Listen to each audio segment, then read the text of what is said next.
এই যে বিশ্বকাপের সময় আর অন্যান্য ভিন্ন ইস্যুতে যারা ভিন্ন দেশের জার্সি গায়ে লাগান আর কাফেরদের বিভিন্ন প্লেয়ারদের নাম পিঠে লেখা রাখেন, মেসি, রোনালদো, এই সেই, আপনারা সবাই কবিরা গুনাহগারী।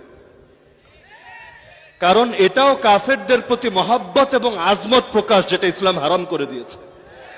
আপনার দরকার ছিল, আরে ভাই ইসলামের কত বিধানের কথা বলতেই ভয় পান, আর যদি সেই ইসলামের বিভিন্ন প্রতীক যেগুলো হারিয়ে গিয়েছে, আল্লাহর নবী ব্যবহার করতেন, সাহাবীরা ব্যবহার করতেন, এগুলো তো দেখলেও দূর থেকে 10 হাত দূরে থাকেন, কিন্তু কাফেরদের সিম্বল তো ঠিকই নিজের মধ্যে আগলে রাখেন।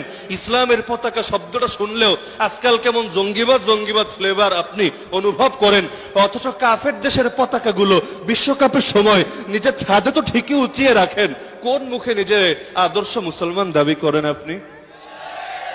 শুধু লম্বা লম্বা নামাজ পড়লে ইসলাম প্রেমিক হওয়া যায়?